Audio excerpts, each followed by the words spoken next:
yang kemarin kita sebut, jangan merampas kalau ujung-ujungnya jadi ampas.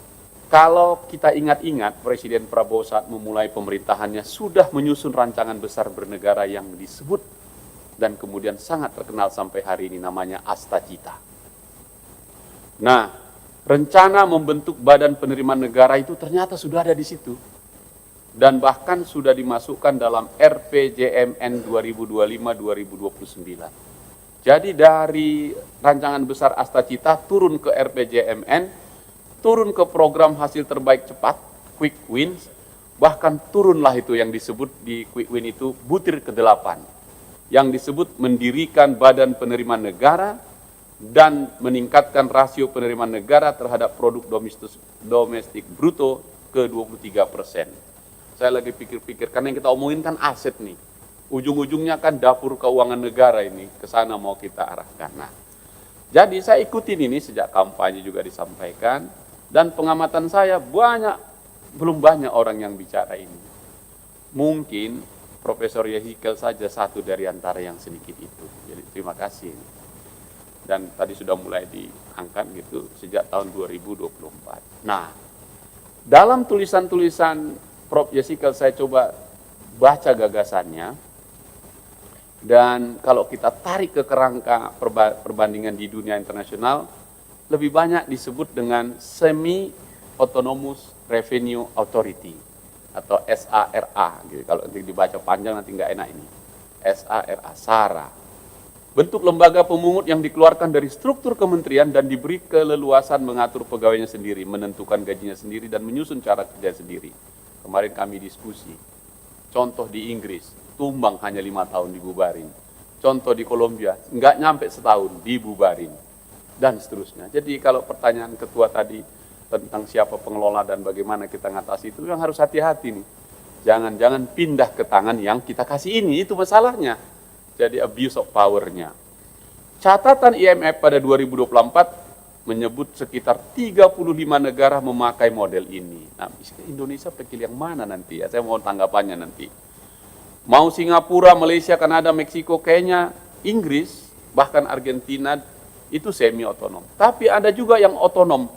Yunani, Afrika Selatan, dan di luar yang dua itu Australia yang tetap dalam pemerintahan. Yang mana ini mau kita buat ini kira-kira? Jadi alasan-alasan negara ini menurut kajian yang saya coba baca, sederhana dia pilih itu. Apa itu? Mengumpulkan penerimaan menuntut keahlian teknis. Nah tadi ini Prof yang sebutkan tadi. Dan orang yang berkualitas. Siapa pula lah nanti kita kasih di sini. Sementara aturan kepegawaian dan penggajian di dalam kementerian sulit menampung kebutuhan itu. Kalau yang ada sekarang ini, keluar dari struktur kementerian, membuka ruang untuk merekrut baru, membayar, dan memberhentikan orang dengan ukuran yang berbeda. Profesor Yehikal mengingatkan kita untuk satu hal yang tidak boleh terlewat. Apa itu? Keleluasaan tadi hanya berguna kalau cara mengurusnya ikut berubah. Ini saya ingin pandangannya ini. Jangan pula kita bikin undang-undangnya, nggak berubah cara ngelolanya. Negara yang sudah mencoba model ini pun hasilnya beragam, ada yang bagus, ada yang tidak bagus. Jadi pertanyaan saya begini nih, saya sampaikan ini, apa hubungannya atau pertanyaan saya, Prof. Yehikal dan Pak Firman, badan yang akan kita bentuk mengelola ini yang mana menurut Anda berdua? Apakah masuk saja ini ke Badan Penerimaan Negara? Jelas itu langsung. Atau yang tadi Badan Eksekusi Negara? Atau apa namanya? Nah, itu dalam kaitannya Undang-Undang Perampasan Aset. Saya ingin ngajak lagi nih. RUU Perampasan Aset mewajibkan kita menunjuk siapa yang mengelola aset yang disita dan dirampas negara. Sudah 3 kali masa sidang kami di sini mendengarkan berbagai kalangan dan pilihannya mengerucut kepada 2 saja. Nanti Bang Firman pasti nggak setuju yang pertama saya sebut ini. Menyerahkannya kepada kejaksaan yang perangkatnya sudah berjalan, pasti Bang Firman nggak setuju ini. Atau mendirikan badan tersendiri di luar kejaksaan. Bentuk persoalannya sama. Memilih rumah kelembagaan untuk sebuah pekerjaan. Kami sih bisik-bisik. Siapapun dia pokoknya fit and proper test di sini. Jadi setiap hari kita undang karena mewakili masyarakat. Kemana uang yang kau rampas kemarin itu? Untuk apa? Dan di gimana kelolanya. Nah, saya ingin mengajukan satu gagasan ini, Prof. Yesikel dan Pak Dr. Firman. Dapatkah aset yang dirampas negara kita golongkan sebagai penerimaan negara? Kalau jawabannya dapat, gagasan Presiden membentuk badan penerimaan negara barangkali bisa sekaligus diarahkan untuk mengurus pengelolaan aset rampasan itu. Termasuklah itu yang eksekusi tadi. Jelas itu dapur negara dari mana uangnya di luar pajak dan bea cukai. Selama ini kita bicarakan aset sitaan oleh seolah semuanya benda mati. Seolahnya ini benda mati. Mobil, perhiasan, jam tangan, telepon genggam, barang-barang itu memang cukup disimpan di gudang yang aman, dijaga sama satpam. Lalu dikeluarkan lagi ketika perkaranya selesai.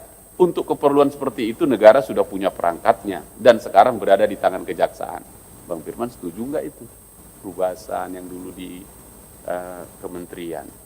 Persoalan muncul ketika yang disita ternyata yang disebut Bang Roni tadi, ketua, benda yang masih hidup yang disita. Kebun sawit yang harus dipanen, konsesi tambang dengan alat beratnya, kapal tongkang yang menuntut dok, peternakan berisi ribuan ekor sapi, hotel yang masih menerima tamu, pabrik yang masih berproduksi, rumah sakit swasta yang masih melayani pasien, perkebunan tebu beserta pabrik gulanya, armada truk logistik, perusahaan yang masih menggaji ribuan pekerja. Tidak ada gudang di negeri ini yang sanggup menampung benda semacam itu. Kalau begitu yang manalah mereka ini? Saya minta nanti tanggapannya ini. Aset yang hidup hanya bertahan nilainya kalau terus dijalankan dan menjalankan berarti mengeluarkan uang lebih dulu. Beli solar, bayar pemanen, perbaiki jalan, dan lain-lain. Itulah yang sebabnya di Kolombia dibubarin. Bahkan di Inggris, lebih besar biaya menjalankannya daripada hasil yang didapatkannya. Ini yang kemarin kita sebut, jangan merampas kalau ujung-ujungnya jadi ampas. Nah, ini pertanyaan-pertanyaan kritis saja. Nah, sekarang tersedia jawabannya kira-kira menurut kita seperti apa. Toh perkara itu selesai 3-4 tahun. Mengambang ini barang ini mau diapain. Kabun sudah jadi semak sebelum palu diketuk dan yang diterima negara tinggal tanahnya saja. Nah, itulah yang sekarang terjadi di Satgas PKH misalnya. Agrinas disuruh mengelola hasil tadi sitaan itu, tetapi tidak ada biaya mengelolanya. Hilanglah itu nilai kebunnya. Nah, kalau kebun terus dipanen selama perkara berjalan, hasil panennya masuk ke gas negara setiap musim, atau sekitar perkaranya selesai kebun, baru dijual. Boleh nggak dijual itu ketika dia disita misalnya lagi. Ada yang bilang pinjam pakai dan seterusnya. Pinjam pakai dan seterusnya. Kalau dibiarkan negara kehilangan keduanya, ini jadi dilematis ini. Kalau begitu pada akhirnya saya menyimpulkan bahwa merawat aset yang disita dan dirampas adalah cara negara menyelamatkan uangnya sendiri. Pekerjaan itu berada persis di wilayah penerimaan negara. Sebab yang kita jaga di sana adalah nilai yang kelak masuk ke kas negara. Bagaimana pandangan Prof. Yesikel ini dan juga Bang Firman? Dari sudut itulah saya kira gagasan Presiden untuk membentuk badan penerimaan negara, saya tambahkan badan eksekusi negara yang putusan-putusan sudah ingkrah. Selama ini kita membicarakannya hanya sebatas pajak dan bea cukai. Nah, dari sanalah sebagian besar penerimaan datang. Bedanya, ada bedanya ini. Untuk menaikkan penerimaan pajak, negara harus menggali sesuatu yang belum ada di tangannya. Sedangkan aset rampasan sudah berada dalam genggaman dan tinggal dijaga supaya tidak susut sebelum sampai. Nah, apakah masukin ke bea cukai? Bukan, badan penerimaan negara yang lain gitu. Nah, kesimpulan saya ini, singkat terakhir, saya belum tiba pada kesimpulan, meskipun ini kesimpulan. Badan itu yang harus mengurusnya siapa ya? Mohon ini tanggapannya berdua ini narasumber. Kita sadar betul, merawat kebun memang bukan pekerjaan orang pajak. Apalagi jaksa. Yang ingin saya tanyakan kepada Prof. Yesikel dan Bang Firman Wijaya, kerangka tata kelola yang Bapak bikin, gagasan yang Bapak buat, boleh nggak kami pinjam itu untuk menjawab 3 hal sekaligus.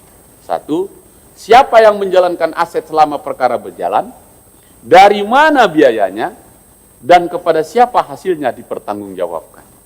Kira-kira mudah-mudahan itu bisa